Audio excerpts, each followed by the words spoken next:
Paper was like gold in medieval times.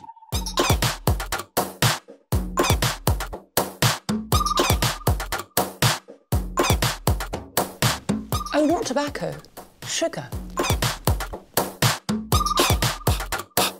That everything we thought we knew about the world might turn out to be completely wrong.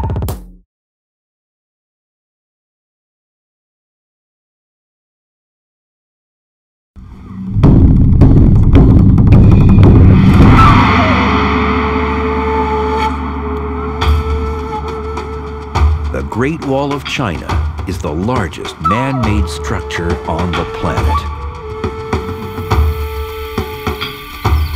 More than 2,000 years in the making, it cost the modern equivalent of $360 billion. But the price does not end there.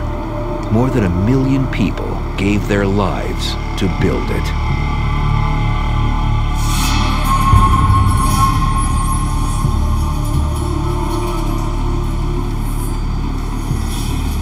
It was originally conceived and built as a barrier to protect the northern borders of the Chinese Empire against hordes of mounted nomads.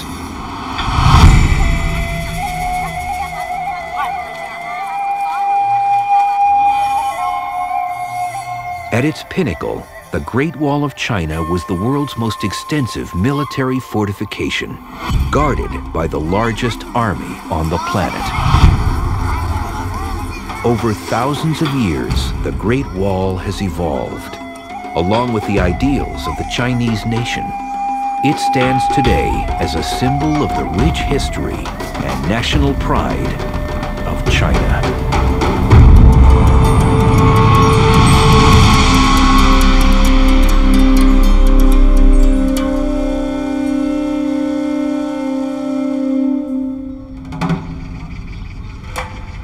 When intrepid explorers from the West first made contact with China in the 17th century, they returned home with stories of a vast fortification running across the continent. Over the years, the legend grew as more visitors went in search of the Great Wall of China.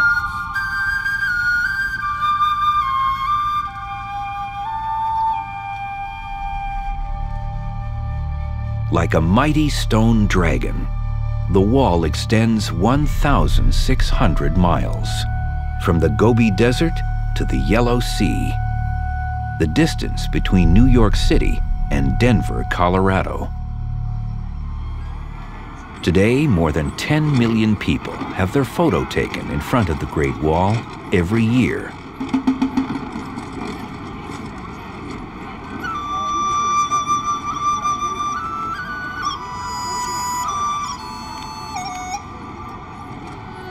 But no matter if they walk or ride, visitors will see only a tiny fraction of the vast fortification.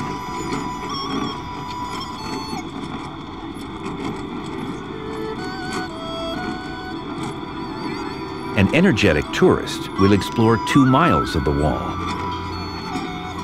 But that represents just 1/3,000th of its total length.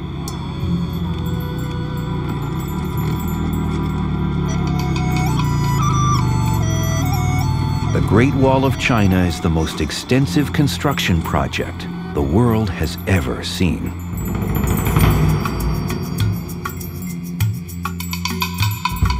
If you took all of the bricks, earth, and stone from inside the Great Wall and lined them up around the equator, there'd be enough material to create a new wall, 3 feet wide, 16 feet high, and 25,000 miles long.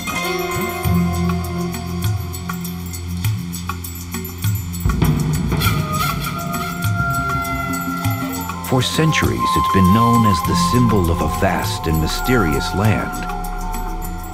Yet much of what we know about the wall isn't even true.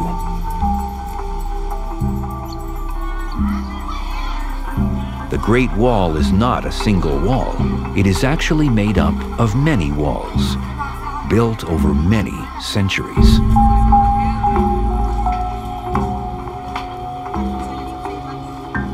In some places, instead of just one wall, there can be 20 parallel lines of fortification protecting a place of great strategic importance.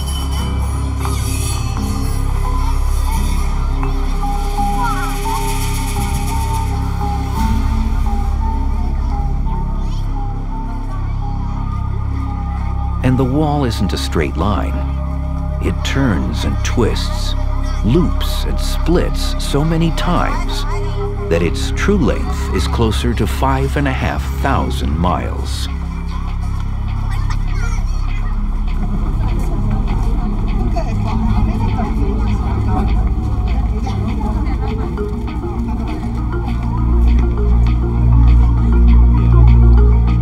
To walk the entire length of the Great Wall would be like traveling from New York to Los Angeles and back, with a detour down to Miami.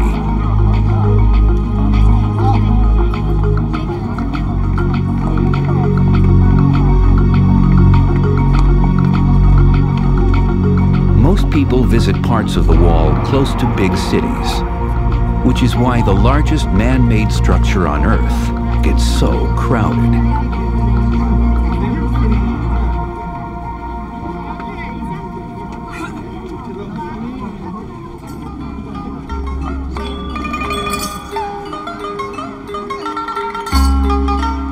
Some sections near Beijing are limited to 53,000 visitors per day.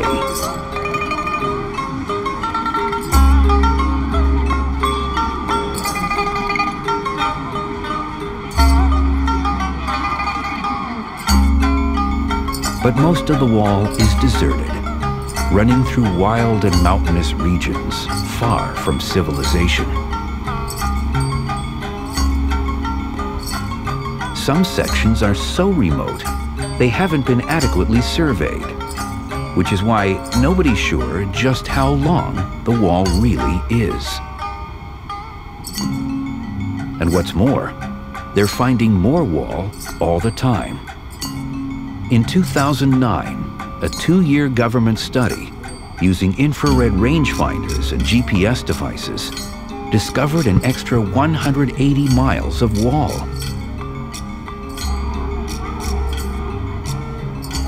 The new sections had previously been concealed by hills, buried by sand, and flooded by rivers. The Great Wall is a prime example of architecture integrated into its environment, carefully engineered on the vast scale of a continent. This architectural marvel had a single strategic purpose. It was built as a military defense against nomadic invaders. But the wall is much more than just a simple barrier of bricks.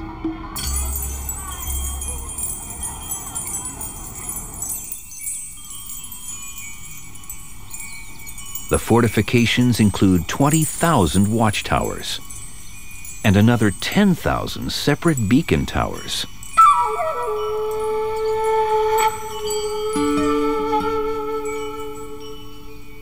At strategic points along the wall, fortresses were built to defend towns, passes, or river crossings.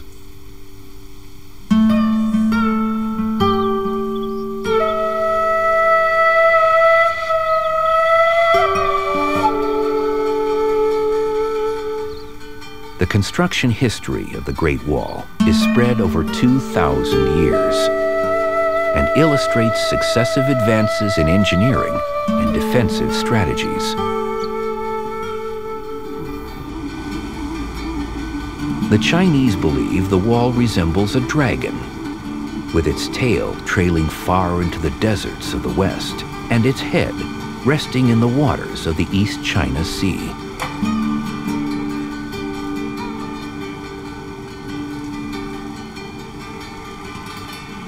For 5,000 years, dragons have been seen as symbols guarding all that is precious, and a dragon is even thought to have selected the route of the Great Wall.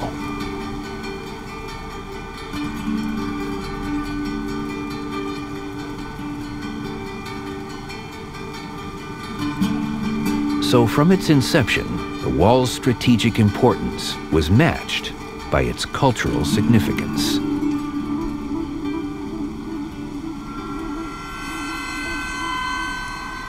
The Great Wall marked the boundary of civilization, separating the organized agricultural Chinese world from the nomadic hordes of Mongolia to the north. For 2,000 years, the wall protected China's culture and people from the customs and raids of foreign barbarians. Which is why, over the centuries, successive dynasties invested so heavily in the massive fortification.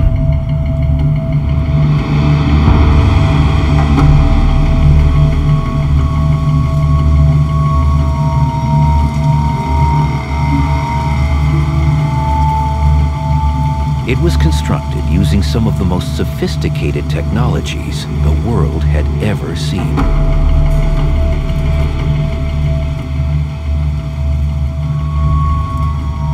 Though the wall ultimately failed as a defensive tool, its engineering has passed the tests of time.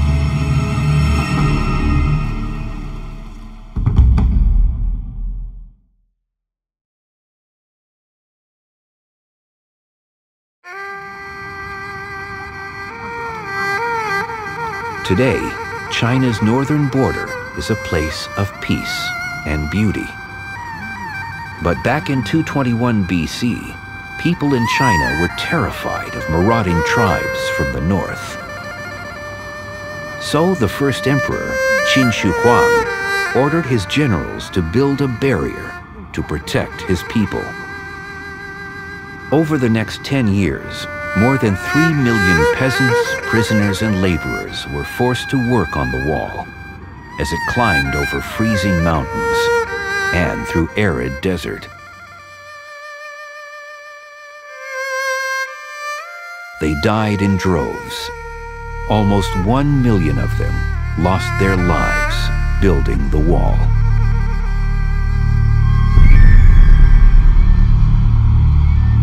Over the centuries, other rulers continued to add to the wall, lifting it over rivers and climbing over mountains.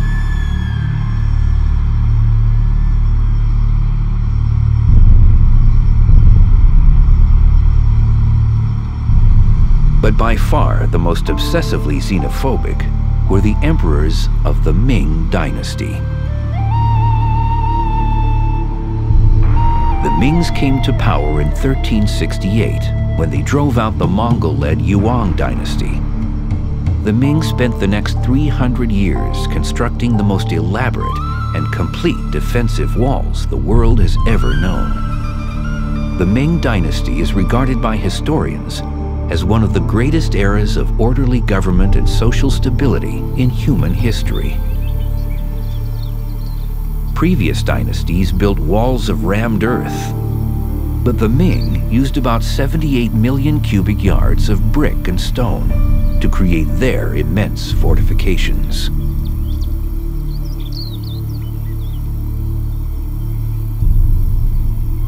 The wall the Ming built was 20 feet wide at the base, 16 feet wide at the top, and a towering 25 feet tall.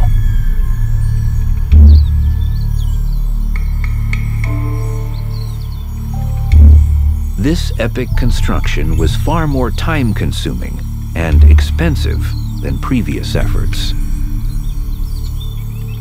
One man with a wooden spade and a bamboo basket could build 18 feet of earth wall in a month. It required 100 laborers to achieve the same length in stone and brick.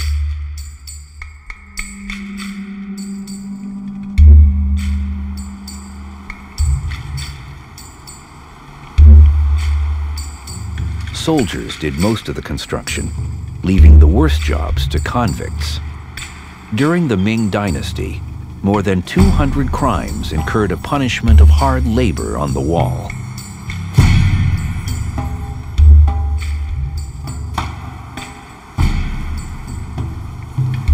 The most serious punishment was the dreaded perpetual sentence.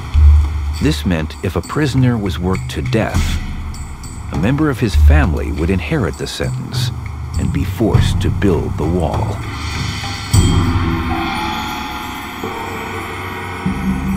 The Great Wall's blood-stained history is encapsulated by a story that's still popular today. According to legend, a young man escaped from a Great Wall construction site and hid in a garden, where he met a beautiful maiden. They fell in love and were married. Tragically, the young man was discovered and taken back to the wall. The young bride waited and waited for her husband to return.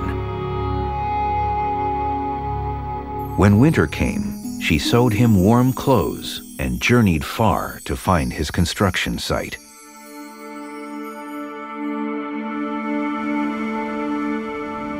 But when she arrived, she found her husband was dead and his body built into the foundations of the wall.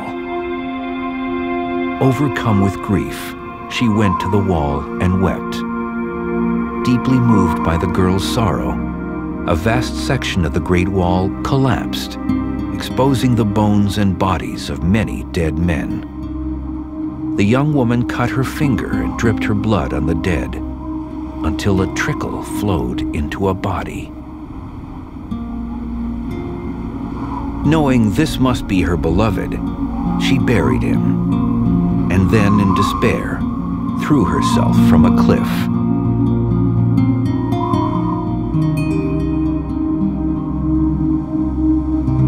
While it may be a legend, countless people did give their lives to build the Great Wall. But in the process, they created a marvel of engineering.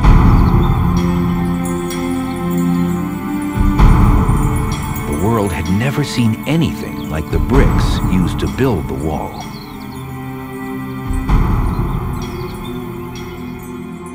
At a time when European builders were still relying on cumbersome cut stone, the Ming were mass-producing bricks as strong as modern-day masonry blocks.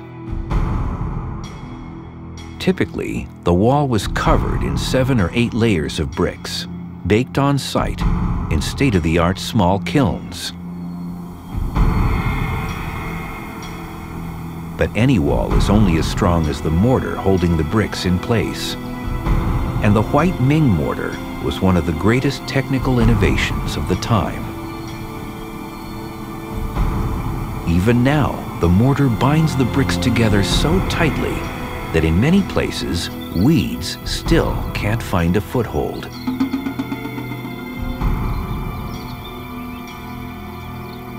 According to legend, the white mortar was made from the crushed bones of dead laborers. But the truth is even stranger. The mystery ingredient was sticky rice.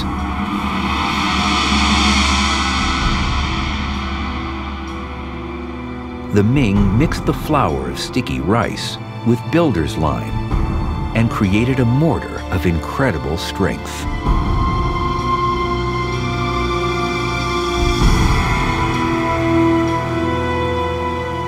Today, it's hard to imagine what the completed wall would have looked like. The watchtowers are a reminder of a dark and violent past, slowly crumbling into dust.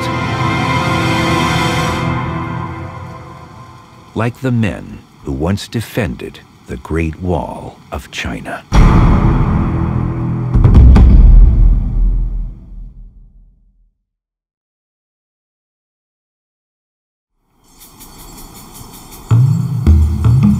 The great military tactician Sun Tzu once said, "All armies prefer high ground to low."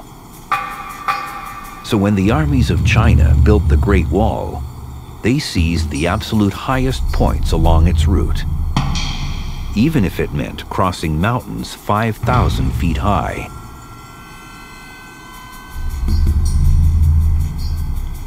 In some places, the wall climbs cliffs at angles of 70 degrees. which is so close to vertical, it's practically a ladder of stone.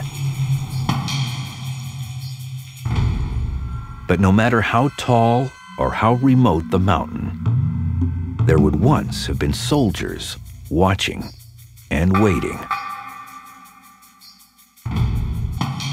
At the peak of their powers, the Ming Dynasty maintained an army of more than 1 million troops, all along China's vast border.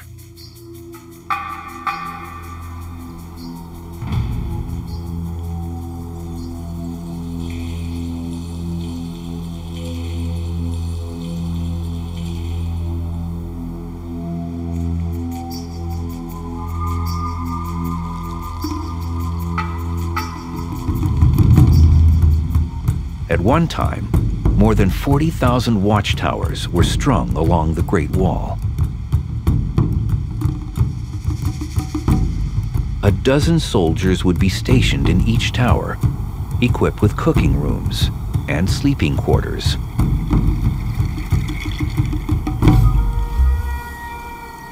From the flat rooftops, soldiers could send signals across the plains and mountains. Messages could be relayed quickly by using smoke during the day and fire at night. Great piles of straw were collected, ready for burning to signal neighboring watchtowers. But the straightest and longest-lasting plumes of smoke were made by adding dung, especially wolf dung.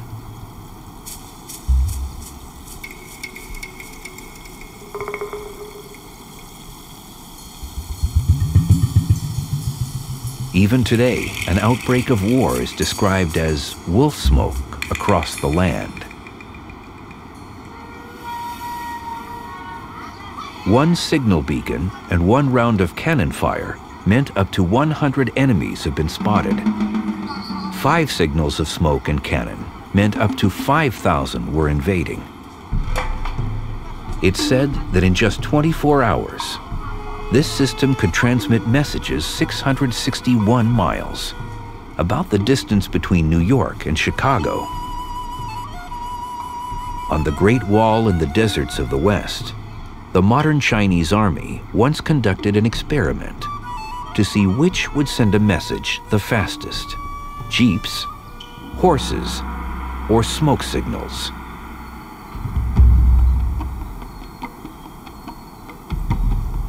In the harsh wilderness of central China, the smoke signals were much faster than both horsemen and jeeps.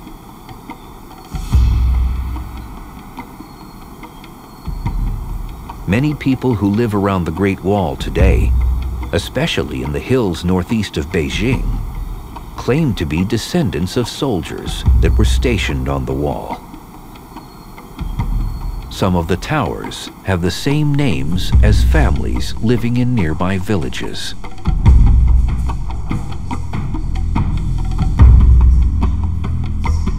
Even today, it's easy to imagine Ming warriors peering through the battlements.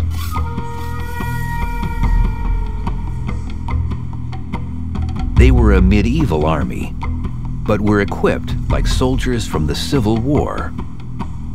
Hidden behind the wall's massive defensive fortifications were soldiers that could unleash shock and awe like no other.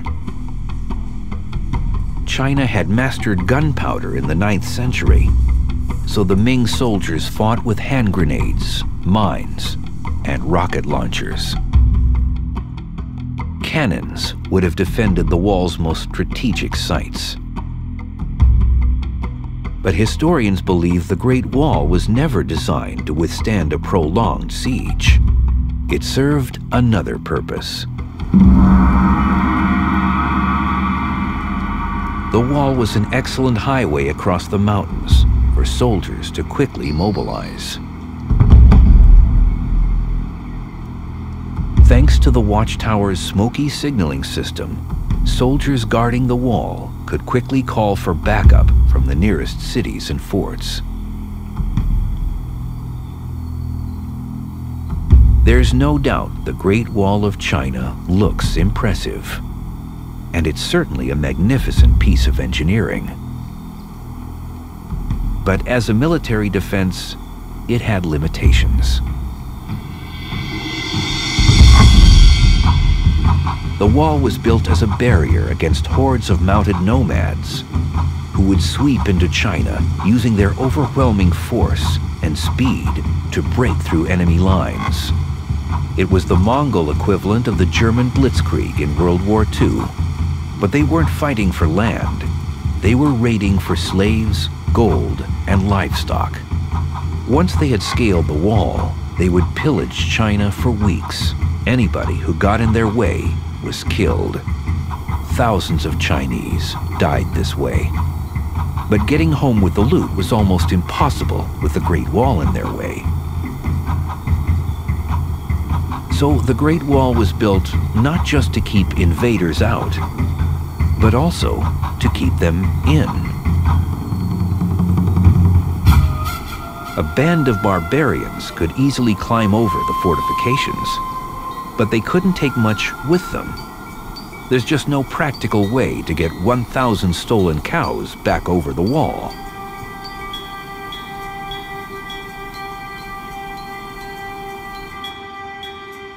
So for long periods, the Great Wall really was a great defense. Unfortunately, it was also so incredibly expensive to build and maintain that the Great Wall helped bankrupt dynasty after dynasty.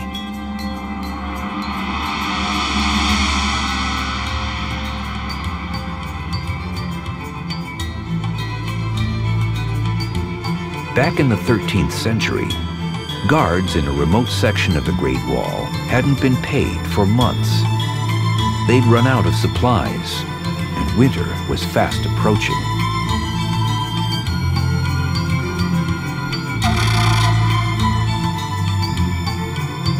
And that's when Genghis Khan and his Mongol army breached the wall.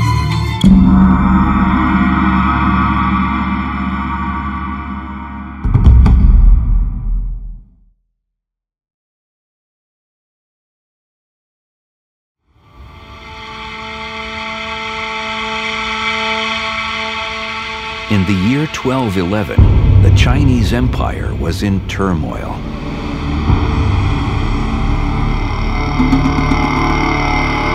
Distracted by political power plays, the ruling dynasty forgot about its border defenses. Whole sections had fallen into disrepair. So when Genghis Khan and 50,000 mounted Mongols rode up to the border, it said he didn't have to worry about crossing the greatest defensive wall the world had ever seen. He simply bribed the half-starved, half-frozen guards to get into China. More than 300 years later, and the Great Wall failed again. The Ming Dynasty poured more money and lives into building the massive fortification than any other rulers of China. Yet their empire crumbled when a rebel general simply opened a gate. A massive army of Manchurian horsemen poured through the wall and swiftly captured the capital.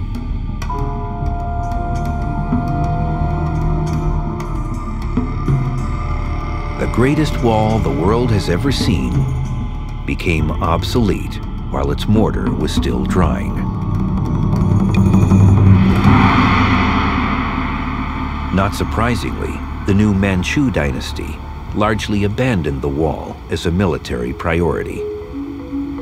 The Manchu didn't need a wall protecting them from northern invaders. They were the northern invaders. So the fortifications were left to deteriorate.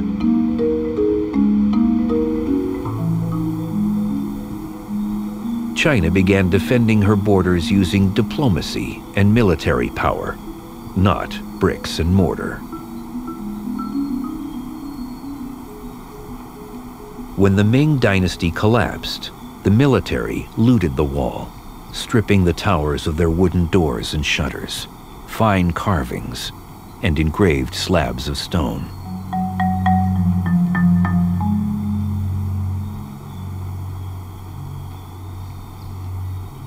With the wall deserted, nature moved in. Seeds soon colonized the parapets with plants. First weeds, then bushes and trees. Earthquakes flattened entire sections of wall.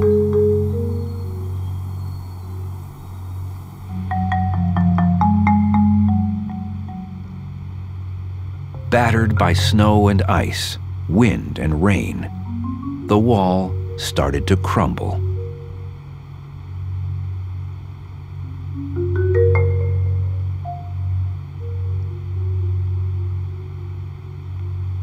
Without a military function, Chinese peasants came to see the wall more as a resource than a historical monument.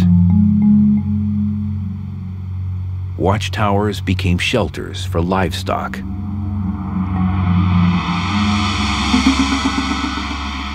Bricks were taken away to build houses. And the rich soil from the ramparts was used as fertilizer. In the west, parts of the wall were reclaimed by the desert, swallowed by shifting sand. In the east, some sections disappeared underwater.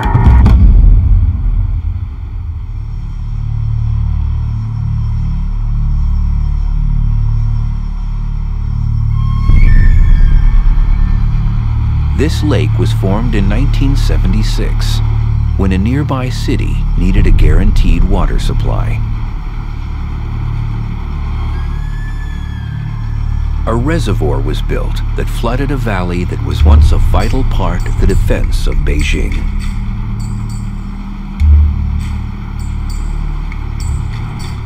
It's also the scene of the last battle ever fought on the Great Wall.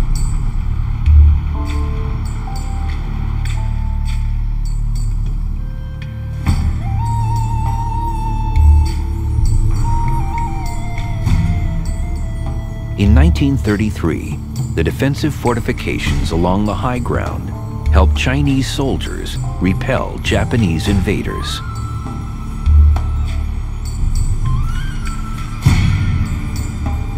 But today, the strategic pass serves a new purpose, and the Great Wall lies beneath 100 feet of water.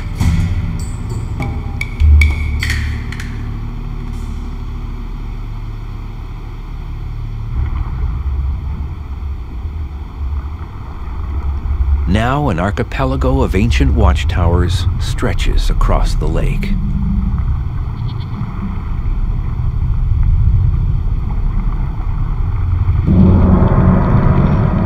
Parts of the wall may have disappeared, but its legends live on. The mountain behind the lake is called the Peak of Happiness, from a bittersweet story of a father and son who've been separated for many years.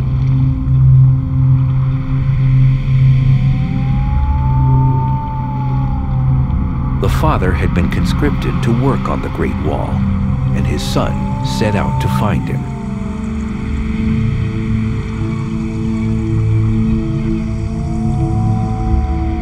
Both father and son were so overwhelmed at their long-awaited reunion that they both promptly died from an excess of joy on the slopes of what became known as the Peak of Happiness.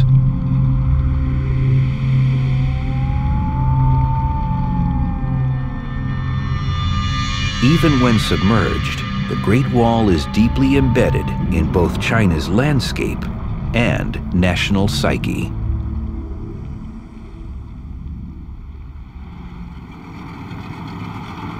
The stones that once represented a nation's defense now form the world's most unusual shipping hazard.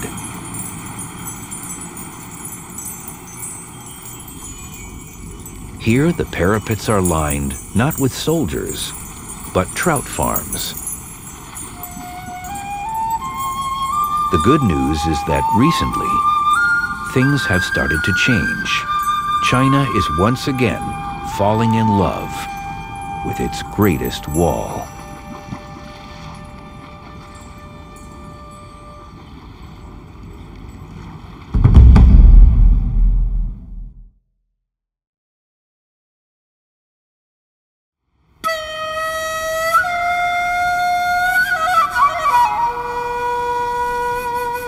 It's hard to believe that a cultural icon like the Great Wall of China is under threat.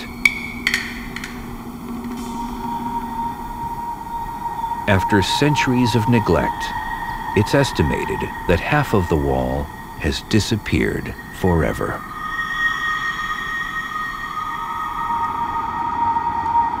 Of what's left, 30% is in ruins.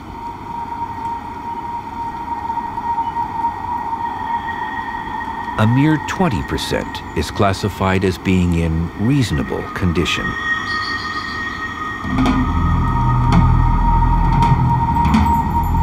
This is the reason it's so hard to measure the exact length of the Great Wall. In some places, it can be almost impossible to see, even from outer space. One of the greatest myths about the Great Wall of China is that it's the only man-made object visible from the moon. It's a well-known story, but it's not true. Looking for the Great Wall from the moon would be like trying to see a human hair from 2 miles away. Even the best preserved parts of the wall are usually only 12 feet wide and are made largely of materials that have the same color as the surrounding soil.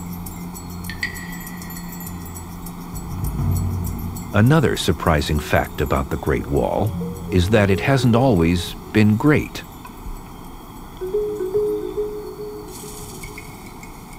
It wasn't until the end of the 19th century that visiting Europeans started calling it the Great Wall of China. For 2,000 years, the Chinese had generally been calling it the Long Wall. Even the impressive Ming fortifications were simply called border walls.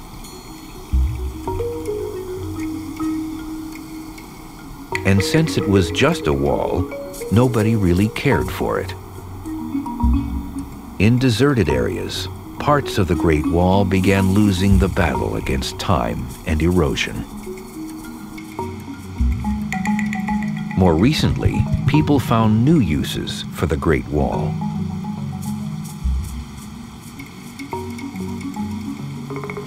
Hundreds of miles of stonework were pulled down and used to build roads and reservoirs, villages and dams.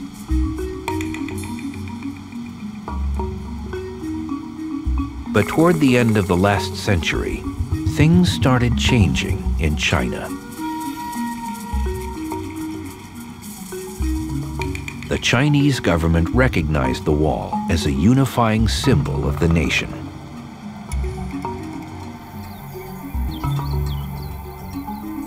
In 1984, preserving the Great Wall became a national priority.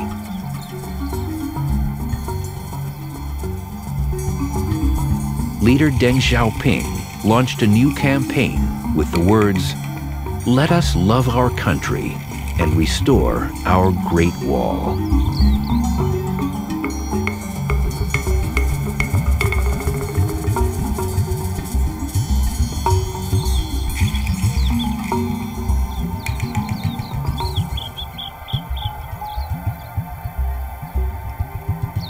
After several centuries of neglect, the Great Wall was on the road back to greatness.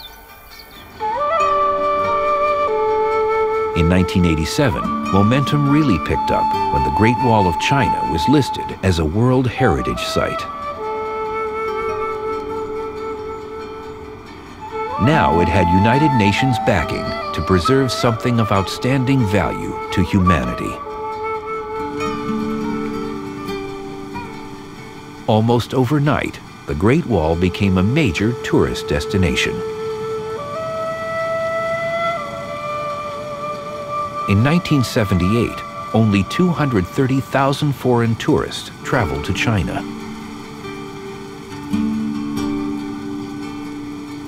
30 years later, and over 54 million international visitors arrived in the country.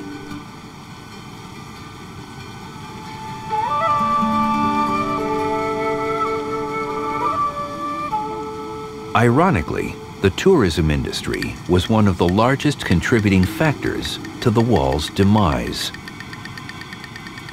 Vast sections of the Great Wall that only a few years ago were out of reach have suddenly become more accessible thanks to cheaper cars and improved suburban roads.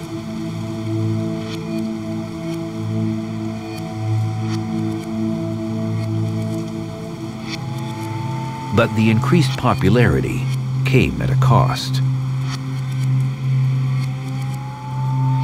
To most visitors, the Great Wall of China is timeless and indestructible.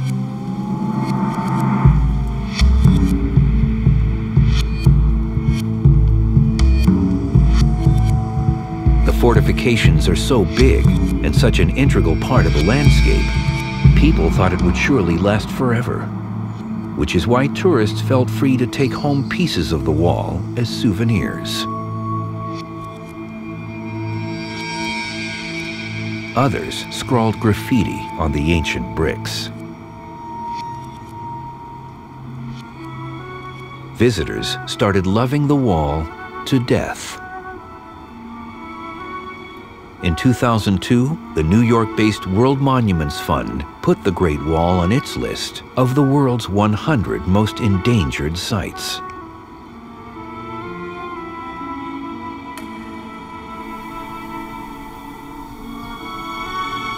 Genghis Khan once said, "The strength of the wall depends on the courage of those who defend it." The wall desperately needed new defenders.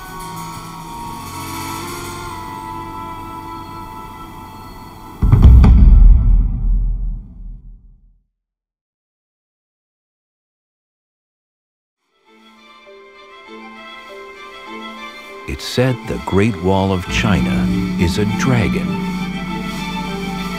Sprawled across the country, its tail extends into the deserts of the West, and its head sits in the waters of the Yellow Sea.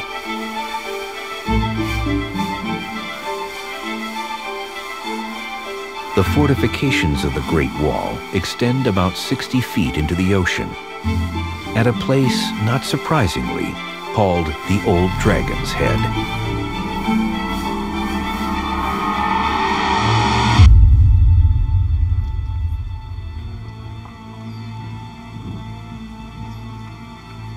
Like the rest of China's Great Wall, the head of the dragon has seen hard times.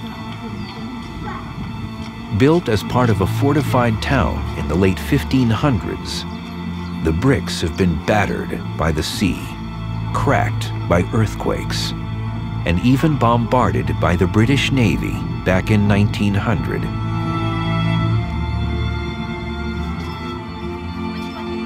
Today, the wall has been restored to all its glory, and the Chinese government is determined it will survive for many centuries to come.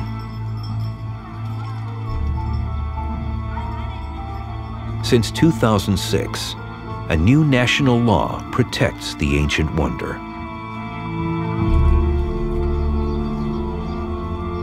It's now illegal to remove stones from the wall or carve a name in a brick.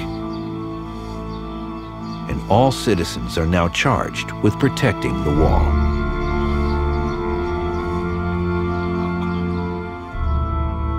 Whatever the future brings, the Great Wall seems destined to endure. Visitors are fascinated by the blood-stained history of the biggest structure the world has ever seen.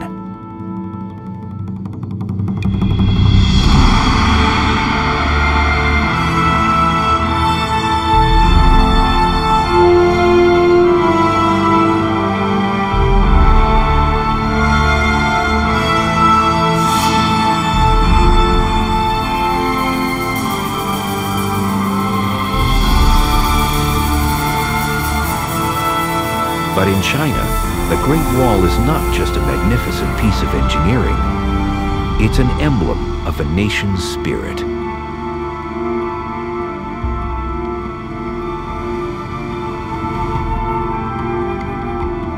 Tracing the wall's long history reveals the evolution of the Chinese homeland. Which is why the Great Wall has become indelibly etched into the hearts of the people.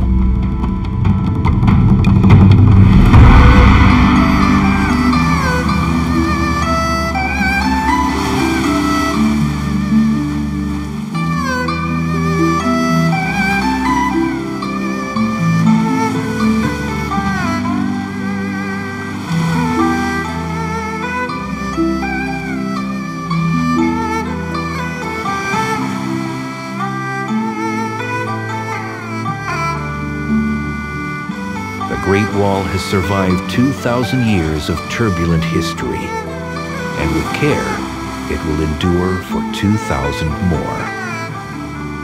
A vast stony dragon stretched across the heart of China.